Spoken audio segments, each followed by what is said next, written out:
जैसे हमने कल चैप्टर 6 ऑफ आईपीसी स्टार्ट किया था, आज हम उसी को कंटिन्यू करने वाले हैं। कल हमने सेक्शन 124 तक पढ़ा था, 121 से 124 तक पढ़ा था। आज हम पढ़ेंगे सेक्शन 124A सेडिशन, जो बहुत ज़्यादा इम्पॉर्टेंट सेक्शन है इस पूरे चैप्टर का। जैसे मैंने आपको बताया था कि प्री में इस चैप्टर से रिलेटेड कुछ क्वेश्चन आ जाते हैं, मेंस में इसका क्वेश्चन नहीं आता है। कभी बाई चांस सेडिशन से रिलेटेड क्वेश्चन आए तो हो सकता है। तो आज सबसे पहले हम सेडिशन पढ़ेंगे, उसके बाद आज हमारा 130 सेक्शन तक पढ़ लेंगे। आज हमारा चैप्टर 6 डन कर देंगे। Got it? तो हम स्टार्ट करते हैं चैप्टर 6 का सेक्शन 124A सेडिशन। ओके, क्या कहता है 124A? देखो, पहले तो मैं आपको इसका थोड़ा सा हिस्ट्री बता देती हूँ कि सेडिशन क्या होता हैगा और क्यों है ये, और क्यों अमेंडमेंट के थ्रू आया। ओके, इसको हिंदी में हम कहते हैं 124 राजद्रोह। राजद्रोह। अब यहाँ पे आपको डिफरेंस समझना है कि सेडिशन को देशद्रोह नहीं कहा जाता है, राजद्रोह कहा जाता है। ये इंडिया जब ये पुराने टाइम का है, आईपीसी में पहले से आया हुआ है, तो उस टाइम पे ब्रिटिश रूल करते थे। तो ब्रिटिश टाइम पे राज चलता था, देश नहीं, मतलब अलग अलग। तो इसलिए वहाँ पे जो राजा के अगेंस्ट में विद्रोह करता था, जो राजा जिस राजा के अगेंस्ट में विद्रोह किया जाता था, उसके अगेंस्ट ये सेक्शन अप्लाई हो जाता था। ओके, तो बहुत सारे जो फ्रीडम फाइटर्स हैं उनके अगेंस्ट में ये सेक्शन अप्लाई हुआ। ओके, जैसे कि हमारे महात्मा गांधी जी, बाल गंगाधर तिलक, इन सभी के अगेंस्ट में सेडिशन अप्लाई हुआ था और उनको इस चीज़ के तहत चार्ज किया गया था। ओके, अब हम लोग पढ़ते हैं कि ये कैसे आया। जैसे मैंने आपको बताया था कि ये अमेंडमेंट के थ्रू जुड़ा था। और वेट,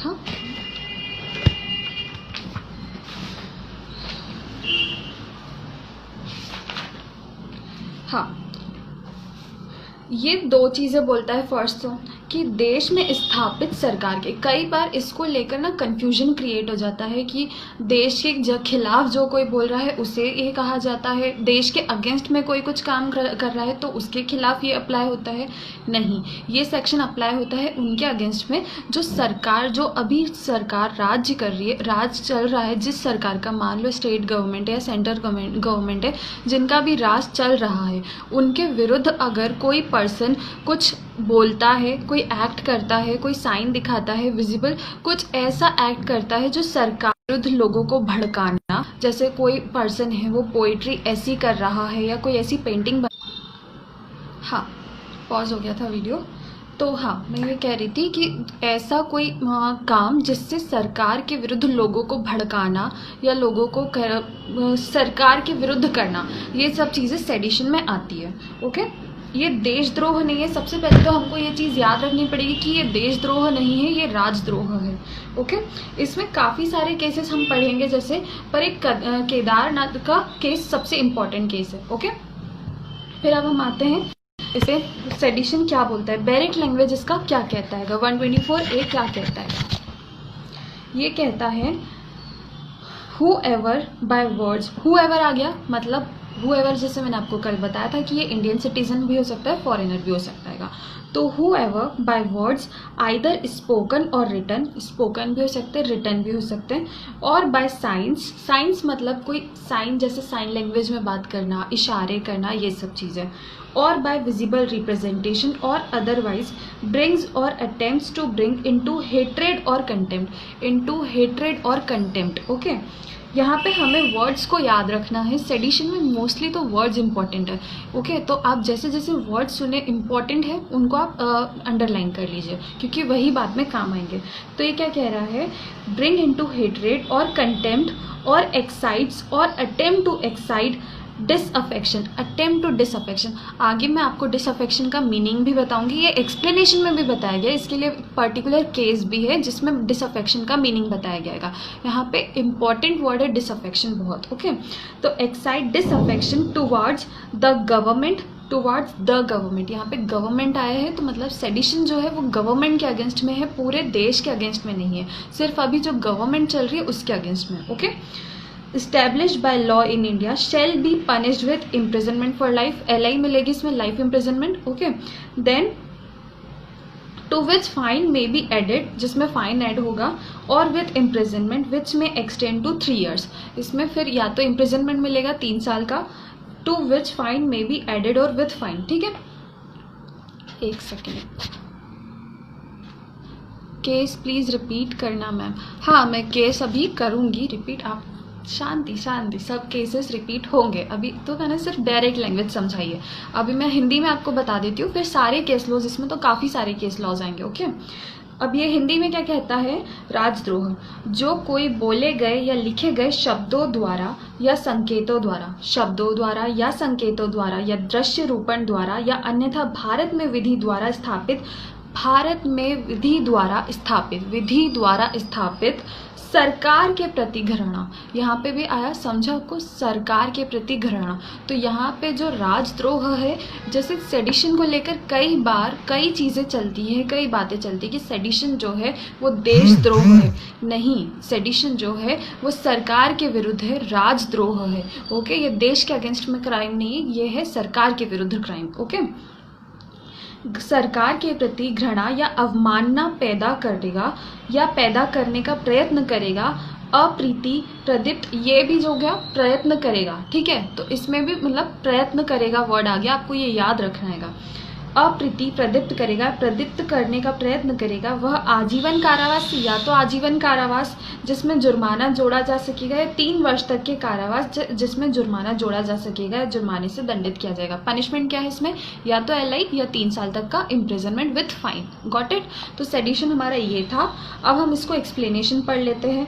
और अच्छा, इसको जो है हमारा 124A सेडिशन, उसे हम अगर चाहें नहीं, वैसे तो इसको पढ़ना ही चाहिए, CRPC का 95 सेक्शन है। ओके, 95 सेक्शन जो CRPC का है वो इससे रिलेट करते हुए पढ़ेंगे तो सही माना जाएगा, आपको समझ आएगा। CRPC का सेक्शन 95 क्या कहता है वो मैं आपको बता देती हूँ। ये कहता है फॉरफीचर ऑफ प्रॉपर्टी। देखो, मैं आपको CRPC का सेक्शन 95 पढ़ देती हूँ। Power to declare certain publications forfeited and to issue search warrants for the same, where any newspaper or book or any document whoever printed appears the state government to contain any matter the publication of which punishable under section 124A, punishable under section 124A।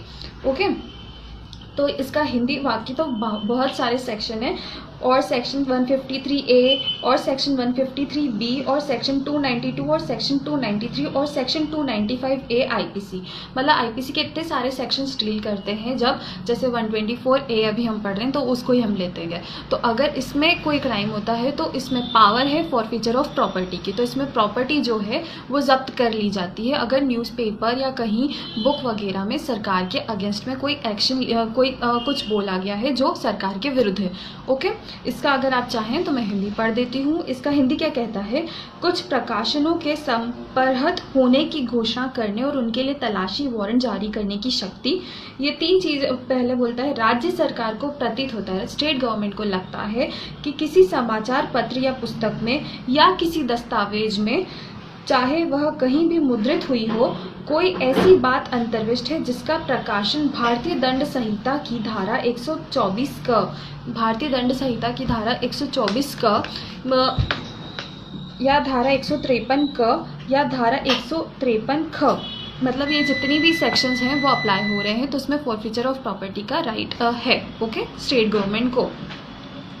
ठीक है, अब हम पढ़ते हैं explanation क्या कह रहा है ये।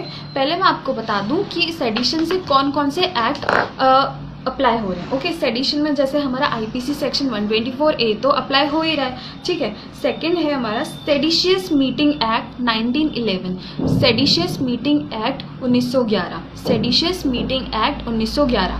थर्ड हमारा है the unlawful activities act, the unlawful activities act. इसका सेक्शन कौन सा है, 2 क्लॉज O क्लॉज 3, सब क्लॉज 3। ओके, कौन सा है, फिर से मैं बोल देती हूँ, the unlawful activities act 2 sub clause O two, clause O, sub clause 3। Okay, तो ये 3-4 चीज़ें हैं जो इससे डील करती है। ठीक वैसे ही हम आगे पढ़ेंगे कि कॉन्स्टिट्यूशन का जैसे ऑब्वियसली क्वेश्चन है कि सरकार के विरुद्ध अगर आप नहीं बोल रहे तो आपका फ्रीडम जो है बोलने की वो तो रिस्ट्रिक्ट हो रही है, वो तो रुक रही है कि अगर आप सरकार के विरुद्ध ही कुछ नहीं बोल सकते तो फिर मतलब क्या है।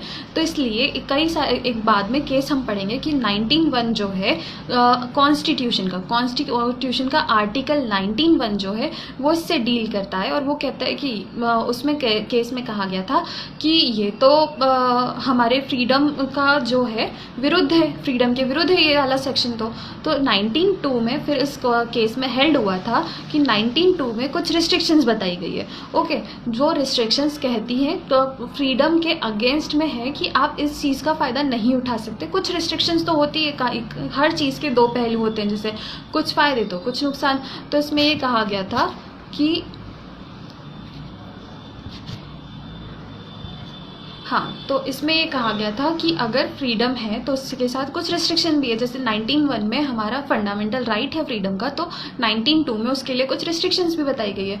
तो 19(2) जो है वो इससे डील करता है 124A से कि आप सरकार के विरुद्ध अगर वो बात सही है तो आप बोलो, अगर वो किसी को अफेक्ट नहीं कर रही है तो आप बोलो, पर अगर वो किसी लोगों, पूरे ग्रुप ऑफ पीपल को या कुछ लोगों को भड़का रही है देश के विरुद्ध, या देश के विरुद्ध नहीं, सॉरी, सरकार के विरुद्ध, तो वो दंगे वगैरह की सिचुएशन क्रिएट कर रही है तो ये गलत होगा और ये पनिशेबल होगा। ओके, हम एक्सप्लेनेशन पे आते हैं। अब 124A के एक्सप्लेनेशन बोलते हैं।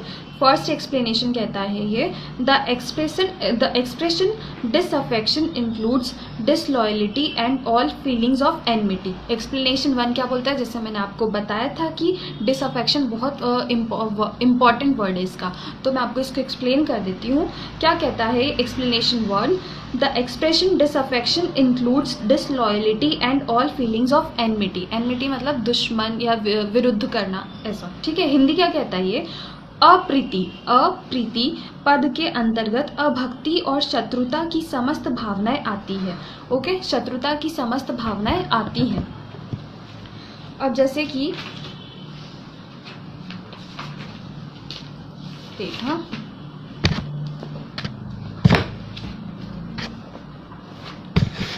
124A में हमारा डिसअफेक्शन का एक केस है जो मैं आपको बता देती हूँ।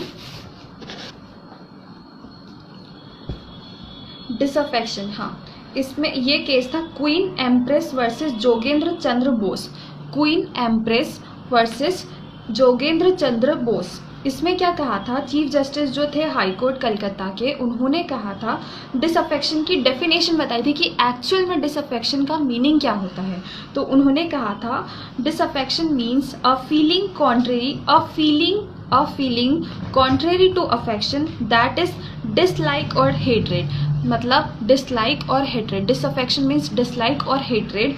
डिसअप्रोवेशन मीनिंग सिंपली डिसअप्रूवल, फिर डिसअप्रोवेशन मीन्स होता है सिंपली डिसअप्रूवल, किसी चीज़ से अप्रूव नहीं करना, किसी चीज़ से अप्रूवल नहीं देना। ओके, मना कर देना। It is quite possible to disapprove a man's action and yet to like him. For the purpose of this section it is sufficient that the words used are calculated to excite the feeling of ill will against the government। तो queen Empress versus Jogendra Chandra Bose में ये कहा गया था, chief justice ने ये order में कहा था, उन्होंने डेफिनेशन बताई थी डिसअफेक्शन की, जिसमें ये कहा गया था कि किसी चीज़ को डिसलाइक करना, ये सब चीज़ें। पर इस सेक्शन, पर्टिकुलर इस सेक्शन में सेडिशन के लिए इसका मतलब होगा ill will against the government, government के अगेंस्ट में अपनी विरोध प्रदर्शन करना या विरोध दिखाना कि हम तुम्हारे अगेंस्ट में। ओके, अब हम एक्सप्लेनेशन सेकंड पे आते हैं। सेकंड एक्सप्लेनेशन क्या कहता है 124A का, governments expressing disapprobation of the measures of the government with a view to obtain their alteration. देखो ये सेक्शन अच्छा है क्योंकि ये इसके फेवर में बताता है कि आखिर क्या सेडिशन में इंक्लूड नहीं होगा। ओके, तो ये कहता है कमेंट्स एक्सप्रेसिंग को मतलब कुछ कहना, एक्सप्रेस करना, disapprobation of the measures of the government with a view to obtain their alteration by lawful means without exciting or attempting to excite hatred, contempt or disaffection do not constitute an offense under this section। Okay, ये कहता है कि अगर पहले मैं आपको इसका हिंदी समझा देती हूँ क्योंकि इसकी हिंदी लैंग्वेज बहुत इजी है इस एक्सप्लेनेशन की। ये कहता है घृणा, अवमान या अप्रीति को प्रदत्त किए बिना या प्रदत्त करने का प्रयत्न किए बिना सरकार के कामों के प्रति, देखो, सरकार के कामों के प्रति विधिपूर्ण साधनों द्वारा उनको परिवर्तन करने की, विधिपूर्ण साधनों द्वारा उनको परिवर्तन करने की दृष्टि से अनुमोद प्रकट करने वाली टीका टिप्पणी इस धारा के अधीन अपराध नहीं है।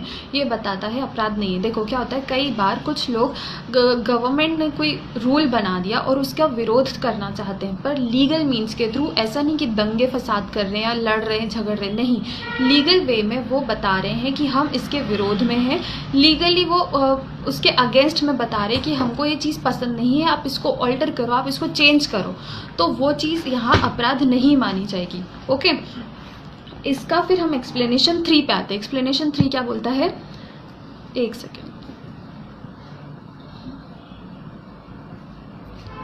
एक्सप्लेनेशन 3 कहता है इसका हम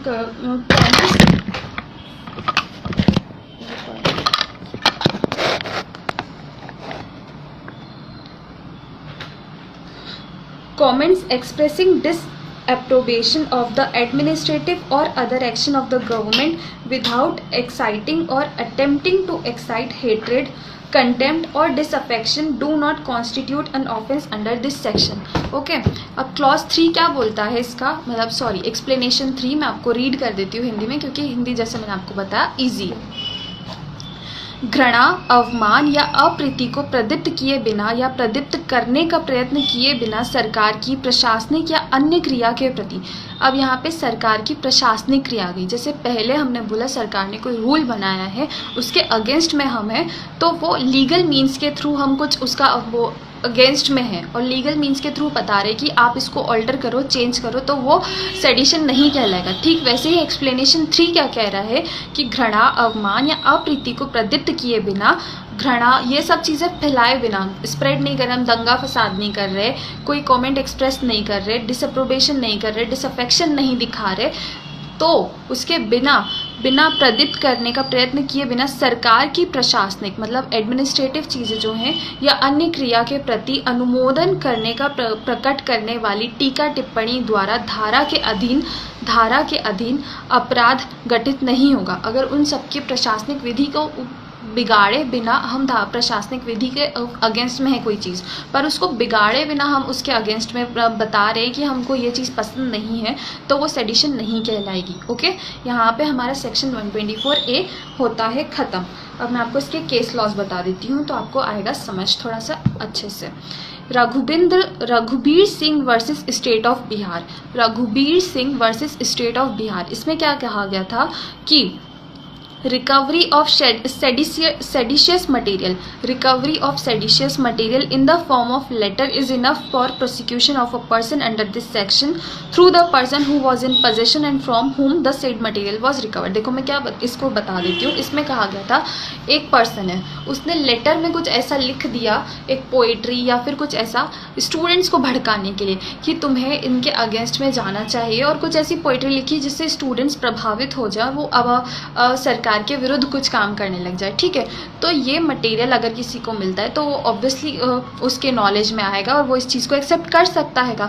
तो ये जो लेटर है ये सेडिशियस मटेरियल कहलाएगा, और जिसने ये सेंड किया है, जिसने इसमें हाथ बिठाया है, वो ऑफेंडर कहलाएगा सेडिशन का। ठीक है, क्योंकि वो स्टेट के अगेंस्ट में होगा। नेक्स्ट चीज़ आती है, नेक्स्ट केस है हमारा Balwant Singh and another versus state of Punjab. ये बहुत इंपॉर्टेंट केस है, Balwant Singh and another versus state of Punjab. इसमें क्या कहा गया था, accused persons were alleged to have shouted some seditious slogan on the day Shrimati Indira Gandhi. इसमें क्या हुआ था, इसमें कहा गया था कि आप कोई स्लोगन जो है वो नहीं बोल सकते। अगर आप देश सरकार के विरुद्ध स्लोगन पढ़ रहे हो, कुछ ऐसा नारा लगा रहे हो जो सरकार के विरुद्ध है, तो वो ऑफेंस माना जाएगा सेडिशन का, और वो पनिशेबल होगा। ओके, ये इंदिरा गांधी वाले केस में था। उस टाइम पे सिचुएशन ये थी कि इंदिरा गांधी का कुछ चल रहा था, 2 लोग इंदिरा गांधी के अगेंस्ट में स्लोगन बोलते हैं जो इलीगल माना जाता है, और वो लोग ऑफेंडर माने जाते हैं। Got it. Next landmark case है ये केस है क्वीन एम्प्रेस वर्सेस बाल Gangadhar Tilak. Queen Empress versus बाल गंगाधर तिलक। जैसे आप जानते हैं बाल गंगाधर तिलक ने एज इन काफ़ी अच्छे चीज़ें करी थी हमारे देश को आज़ादी दिलाने के लिए। तो उसमें क्या हुआ था, इसमें बॉम्बे हाई कोर्ट ने ऑब्जर्व किया था कि disaffection in the context of sedition means hatred, enmity, dislike. उन्होंने भी डिसअफेक्शन का मीनिंग पहले बताया था, बॉम्बे हाई कोर्ट का डिसीजन था।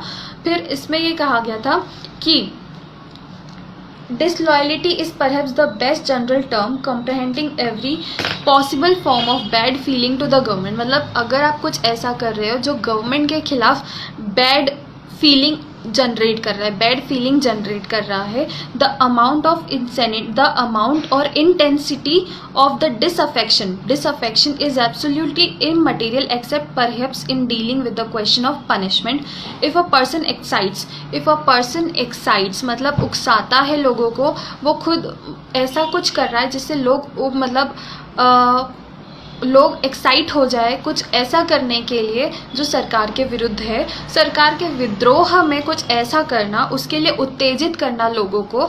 ऑब्वियसली कई बार होता है ना, जैसे हम खुद ही पढ़ते हैं न्यूज़पेपर में कोई ऐसी चीज़ पढ़ते हैं जिससे हमें फीलिंग आती है, या फिर कोई ऐसी मूवी ही देख लेते हैं जिससे हमें कई बार फीलिंग आती है एक्साइटमेंट की कि हमें इस चीज़ के विरुद्ध में लड़ना चाहिए। तो वैसी कुछ चीज़ें सरकार के विद्रोह में होती है, सरकार के अगेंस्ट में होती है, तो वहाँ पे सेडिशियस अप्लाई हो जाता है। ऑब्वियसली उस टाइम पे ब्रिटिश राज था और हमें चाहिए थी फ्रीडम। तो बाल गंगाधर तिलक जी ने कोई पोइट्री या कोई न्यूज़पेपर ऐसा निकाला, जैसे महात्मा गांधी का केस लेते हैं। महात्मा गांधी ने 2 जर्नल पेपर निकाले थे।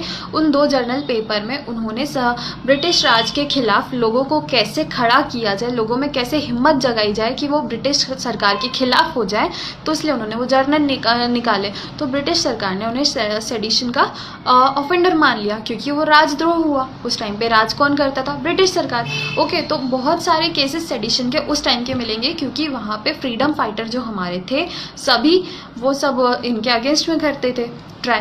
ओके, फिर जैसे एक लोकमान्य तिलक का केस है। लोकमान्य तिलक के केस में हेल्ड हुआ था कि sedition under section 124A and his conviction was upheld by the Privy Council. तो उस केस में क्या हुआ था, उन्हें 4-5 सालों के लिए का सज़ा दे दी गई थी। ओके, तो ऐसी सेडिशन के तहत सज़ा दे दी गई थी।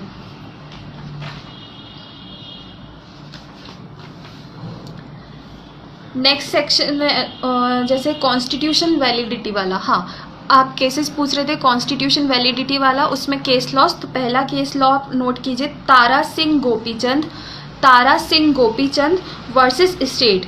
इसमें क्या कहा गया था कि ये 124A जो है वो 19(1) का उल्लंघन है, आर्टिकल 19(1) कॉन्स्टिट्यूशन का उल्लंघन है। Okay, article 19 clause 1A of constitution का उल्लंघन है 124A IPC। फिर इसको पलटा गया था, इसमें कहा गया था Romesh Thapar versus state of Madras. ये रोमेश थापर वाला अगर आप केस पढ़ना चाहें तो पढ़िए, क्योंकि ये बहुत इंपॉर्टेंट केस है। तो Romesh Thapar versus state of Madras, क्योंकि ये बाद में भी आपको कई बार काम आएगा, ठीक है। और Brijbhushan versus state of Delhi, इसमें इस चीज़ से रिलेटेड कहा गया था कि जो आर्टिकल 19 क्लॉज 2 है उसमें कुछ रिस्ट्रिक्शंस बताई गई हैं, वो रिस्ट्रिक्शन इस सेक्शन से डील करती है 124A से। और उसमें रिस्ट्रिक्शन बताई गई कि आप सरकार के विरुद्ध में कुछ विद्रोह नहीं फैला सकते, आप कुछ ऐसा एक्ट नहीं कर सकते, कोई बोल या लिख नहीं सकते, कोई साइन नहीं बता सकते जो सरकार के विरुद्ध हो या उनके विद्रोह में हो। ओके, फिर लास्ट हमारा Kedarnath versus state of Bihar. Kedarnath versus state of Bihar, ये सबसे इम्पॉर्टेंट केस लॉ है ये इसका सेडिशन का। Okay, Kedarnath versus state of Bihar, जब भी आप पढ़ेंगे सेडिशन तो उसमें ये चीज़ आपको इंक्लूड करनी है। तो ये क्या कहता है, in this case the case made, इसमें कहा गया था the people of India drop. इसमें क्या हुआ था, उन्होंने कांग्रेस सरकार जो है, कांग्रेस सरकार के विरुद्ध में कुछ चीज़ें कही थी, जैसे कांग्रेस को गुंडा कहा था कि कांग्रेस में कुछ गुंडा राज चल रहा है, ऐसे करके काफ़ी सारी चीज़ें कही गई थी। तो इसके ऑर्डर में ये कहा गया था, constitutional bench of the supreme court ने कहा था कि section 124A विज़ freedom of speech and expression under article 19 clause 1A held that this freedom has to be safeguarded against becoming a license for vilification and condemnation of the government established by law, in other words, which incite violence or have a tendency to create public disorder. The court quoted, फिर उन्होंने निहारेंदु Dutt case लिया था. Okay, इसमें ये कहा गया था कि आप बिल्कुल ये जो 124A है वो बिल्कुल सरकार के लिए ज़रूरी है, वरना हर कोई सरकार के विद्रोह में बोलेगा, सरकार के विरुद्ध कुछ कहेगा. ठीक है, तो ये सब चीज़ें सही नहीं रहेगी. इसके लिए क्या हुआ था, इसके लिए कहा गया था कि कोई भी वर्ड जो है आईपीसी का 505 जो हम पढ़ेंगे वो, और 124A जो है उसमें ये हमारा आर्टिकल 19(2) जो है वो इसको सपोर्ट करता है. आर्टिकल की जो रिस्ट्रिक्शंस बताई गई है वो बिल्कुल सही है. तो हमें जो है केदारनाथ में ये कहा गया था कि सरकार के विरुद्ध आप कोई दंगा फसाद नहीं कर सकते, कोई ऐसी पोइट्री या कुछ ऐसी चीज़ नहीं लिख सकते जो सरकार के विरुद्ध लोगों को भड़काए. ओके, यहाँ पे हमारा सेक्शन 124A ख़त्म होता है. अब हम आते हैं नेक्स्ट सेक्शन आईपीसी का 125. अब जो हम 125 से 130 तक पढ़ेंगे वो नॉर्मल सेक्शन है, जो जिनमें प्री से रिलेटेड कुछ क्वेश्चन आ सकते हैं, तो हम इनको नॉर्मल थोड़ा पढ़ेंगे. इसमें कोई केस लॉ या कुछ नहीं आएगा, सिर्फ हमें सेक्शन समझना है कि बाद में कभी प्री में आता है तो हम वो पढ़ लें. ओके, 125 क्या कहता है, हमारा आर्टिकल सेक्शन 125 आईपीसी ये कहता है, waging war against any Asiatic power in alliance with the government of India. कोई पर्सन है वो वेज वार करता है अगेंस्ट कोई दूसरी फॉरेन कंट्री के अगेंस्ट में जो जिससे हमारी इंडिया के मित्रतापूर्ण संबंध है. ऑब्वियसली अगर कोई गवर्नमेंट है, मतलब मान लो अमेरिका से इंडिया के बहुत अच्छे मैत्रीपूर्ण संबंध है, ठीक है, पर अगर कोई इंडिया का पर्सन वेज वार कर रहा है अगेंस्ट अमेरिका, तो अमेरिका फिर यही कहेगा ना कि तुम्हारे लोग हमारे विरुद्ध काम कर रहे, तो हमको तुमसे बिजनेस नहीं करना, तुमसे हमको कोई मतलब नहीं है. तो वो दुश्मन चीज़ें बिगड़ जाएंगी. इसलिए 124 में 125 पनिशेबल है. 125 क्या कहता है, whoever wages war against the government of any Asiatic power in alliance or at peace with the government of India के साथ जिसके भी फ्रेंडली रिलेशंस हैं, उसके अगेंस्ट में कोई वेज वार कर रहा है, और अटेम्प्ट्स टू वेज वार, यहाँ पे भी अटेम्प्ट आ गया, अटेम्प्ट टू वेज वार सच वार, और अबेट्स, यहाँ पे भी अबेट्स आ गया, abets the waging of such war shall be punished with imprisonment for life. मतलब इसमें पनिशमेंट क्या है, LI, to which फाइन में बी एडेड जिसमें फाइन ऐड होगा, और with imprisonment of either description for a term which में extend to 7 years, मतलब 7 साल तक की सज़ा विथ फाइन ऐड होगी इसमें. ओके, इसका मेन चीज़ ये है कि principle of international peace and cooperation and expects the state to respect the sovereign power. मतलब गवर्नमेंट एक्सपेक्ट करती है कि हमारे जिससे फ्रेंडली रिलेशन है हम भी एज एन सावरेन पावर उसका कोऑपरेट करें और उसकी हेल्प करें. ओके, ना कि उसके विद्रोह में जाएं, उसके विरुद्ध में जाएं. इसका अगर आप चाहें तो मैं आपका हिंदी पढ़ देती हूँ 125 का. 125 कहता है, भारत सरकार से मैत्री संबंध रखने वाली किसी एशियाई शक्ति के विरुद्ध युद्ध करना. ओके, ये कहता है जो कोई भारत सरकार से मैत्री या शांति का संबंध रखने वाली किसी एशियाई शक्ति की सरकार के विरुद्ध युद्ध करेगा, जो कोई ऐसा युद्ध करने का प्रयत्न करेगा, युद्ध करने के लिए दुष्प्रेरण करेगा, आजीवन कारावास से या तो फिर आजीवन कारावास से या फिर फाइन या फिर 7 साल तक की सजा भोगेगा. Got it. फिर हम आते हैं नेक्स्ट सेक्शन पे. नेक्स्ट सेक्शन है 126 ऑफ आईपीसी. ये क्या कहता है, कमिटिंग डिप्रेडेशन. डिप्रेडेशन मीन्स होता है लूटपाट करना, on territories of power at peace with the government of India. अब इसकी हिंदी क्या कहती है कि भारत सरकार के साथ शांति का संबंध रखने वाली शक्ति के राज्य क्षेत्र में लूटपाट करना. अगर कोई पर्सन है जो भारत सरकार से मैत्रीपूर्ण संबंध है उस टेरिटरी के, उस क्षेत्र के, और उसमें कोई पर्सन लूटपाट करता है तो वो क्या है, वो भी पनिशेबल है. अब ये इसकी पनिशमेंट क्या है, देखो हम पढ़ लेते हैं.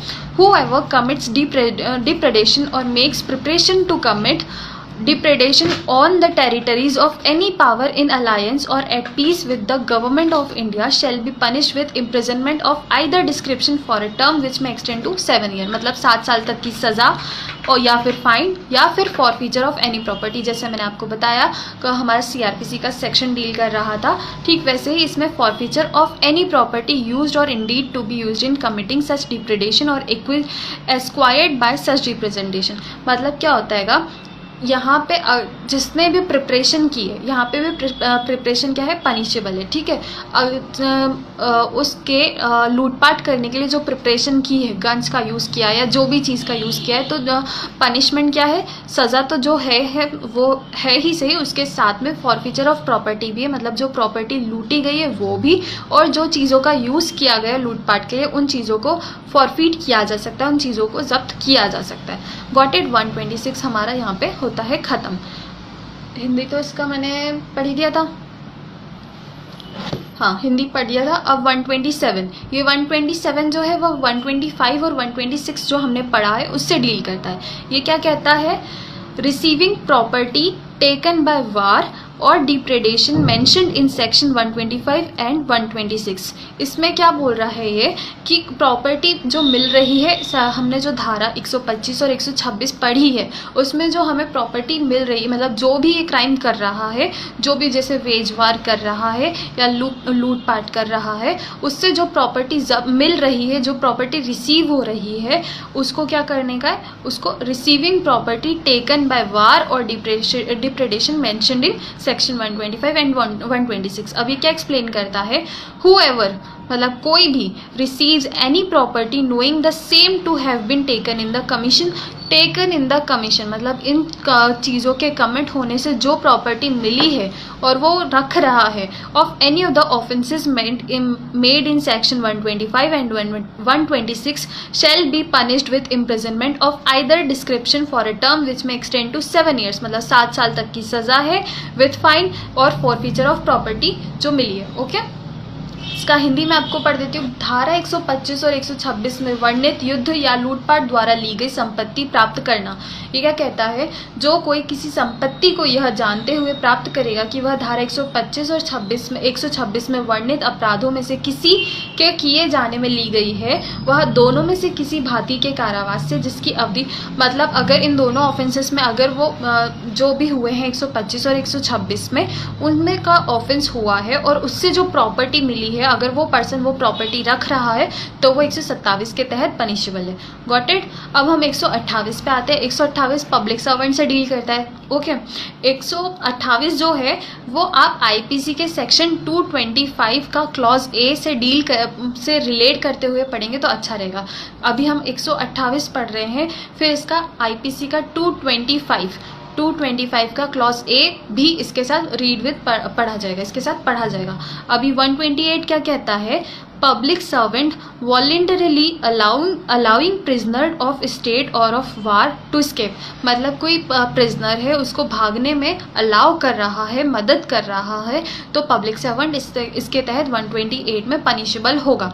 ठीक है, ये क्या कहता है, whoever being a public servant having the custody of any state prisoner or prisoner of war voluntarily allows such prisoner। मतलब स्वेच्छा से, ऐसे नहीं नेग्लिजेंटली वाला नेक्स्ट सेक्शन में पढ़ेंगे हम, पर यहाँ पे इच्छा से वो भागने की अनुमति दे रहा है कि हाँ ठीक है तुम तो भाग जाओ। जिसने स्टेट के अगेंस्ट में वार की, ऐसा कोई प्रिजनर है, नॉर्मल प्रिजनर नहीं, ऐसा कोई प्रिजनर जिसने स्टेट के अगेंस्ट में वार कमिट की है, फिर पब्लिक सर्वेंट उसकी हेल्प कर रहा है भागने में, तो वो भी पनिशेबल होगा। ऑब्वियसली उसने हेल्प की है तो वो गलत हुआ, तो पब्लिक सर्वेंट को क्या पनिशमेंट मिलेगी, पहले हम पढ़ लेते हैं। Voluntarily allow such prisoner to escape from any place in which, जहाँ पे उस प्रिजनर को कन्फाइन किया गया, उस प्रिजनर को रखा गया है, तो जो पब्लिक सर्वेंट है वो पनिशेबल होगा। उसको क्या पनिशमेंट मिलेगी, इम्प्रिजनमेंट फॉर लाइफ, या फिर या तो LI मिलेगी, या फिर imprisonment of either description for a term which में 10 years, मतलब 10 years की पनिशमेंट विथ फाइन या फिर LI। ओके, अब हम आते हैं 129 पे। जैसे मैंने आपको बताया कि पहले उसने वॉलंटरीली भगाया, पब्लिक सर्वेंट ने वॉलंटरीली भगाया। अब 129 क्या डील करता है, 129 डील करता है नेग्लिजेंट से। ओके, अब नेग्लिजेंटली कई बार एस्केप हो जाते हैं प्रिजनर्स, तो उसमें क्या होगा, तो ये क्या कहता है, public servant negligently suffering such prisoner to escape. Okay, अब 129 की मैं हिंदी पढ़ देती हूँ तो आपको समझ आएगा। उपेक्षा से लोक सेवक का ऐसे कैदी की का निकल भागना या सहन करना। ओके, उसको निकल जाने देना नेग्लिजेंटली। फर्स्ट तो मैं आपको बता दूं कि इसको आप 223 आईपीसी के साथ पढ़े तो इजीली पड़ेगा। 223 जो है वो इसी के जैसा है कुछ। ओके, आईपीसी का 223। पहले हमने क्या पढ़ा था, 225 का क्लॉज ए हमने पढ़ा था 128 से। ओके, रिलेट करते हुए। अब ये जो 129 है वो हम पढ़ रहे हैं 223 से रिलेट करते हुए। ओके, ये क्या कहता है, पब्लिक सर्वेंट, हाँ मैं आपको हिंदी में पढ़ा रही थी, तो हिंदी ये कहता है जो कोई लोक सेवक होते हुए या किसी राज कैदी या युद्ध कैदी को अभिरक्षा में रखते हुए उपेक्षा में ऐसे कैदी को किसी ऐसे प्रतिरोध स्थान में से जिसमें ऐसा कैदी परिरुद्ध हो निकल भागना सहन करेगा, वह सादा कारावास। यहाँ पे क्या है, सिंपल इम्प्रिजनमेंट है, यहाँ रिगरस इम्प्रिजनमेंट नहीं बोला गया है, यहाँ पे कोई भी डिस्क्रिप्शन का पनिशमेंट नहीं, यहाँ पे पर्टिकुलर बोला गया है सिंपल इम्प्रिजनमेंट, तो यहाँ पे सिंपल ही मिलेगा क्योंकि यहाँ पे नेग्लिजेंटली हुआ, उसने जान करके नहीं किया है। ठीक है, तो सादा कारावास जिसकी अवधि 3 वर्ष तक की हो सकेगी, मतलब 3 साल तक उसको पनिशमेंट मिलेगा, दंडित किया जाएगा और जुर्माने से भी दंडनीय होगा। यहाँ पे हमारा 129 भी होता है समाप्त। अब हम आते हैं नेक्स्ट सेक्शन पे।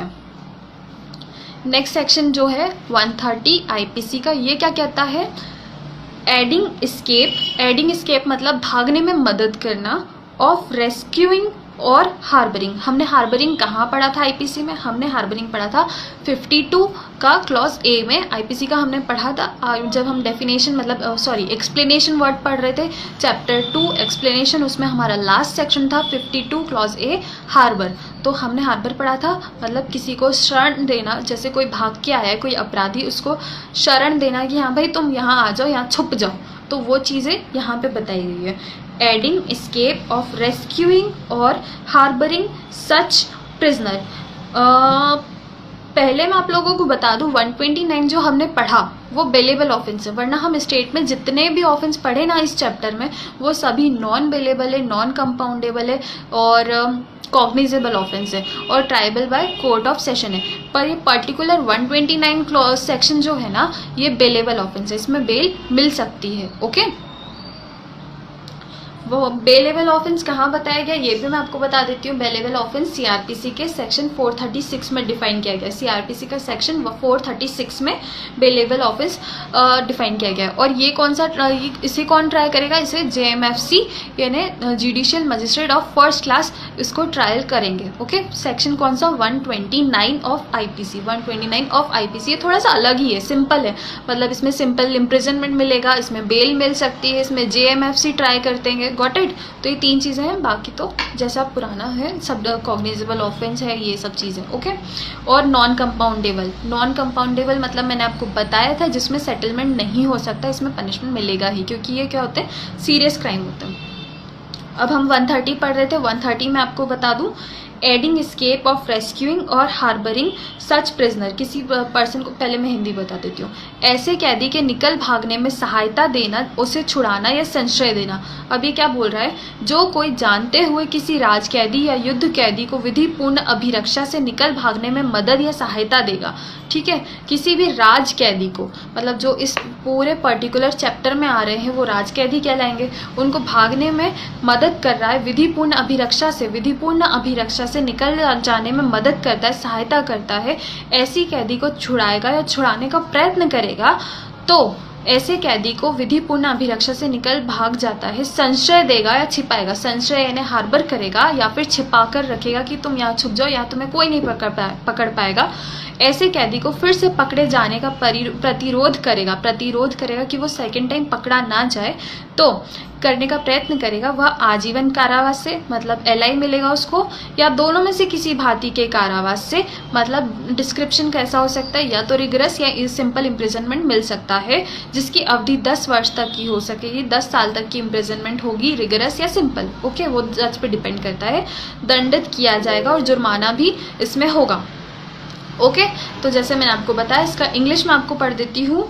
Whoever knowingly यानी जान करके हेल्प करता है, एड्स और assist state prisoner of war in escaping from lawful custody, rescues और attempt मतलब कोई पर्सन है वो उसको बचा रहा है, हार्बर कर रहा है, छुपा के रख रहा है और ऐसा ट्राई कर रहा है कि सेकेंड टाइम वो पकड़ा ना जाए, तो वो जो पर्सन हेल्प कर रहा है, हेल्प करने वाला पर्सन क्या LI से या 10 साल तक की सज़ा भोगेगा, गॉट इट। और वो इम्प्रिजनमेंट कैसा हो सकता है, या तो रिगरस या सिंपल। और जैसे मैंने आपको बताया कि इसमें आपको विथ फाइन पनिशेबल होगा, और ये भी वही नॉन बेलेबल ऑफेंस है, नॉन कंपाउंडेबल है, कॉग्निजेबल है, tribal by court of session है, गॉट इट।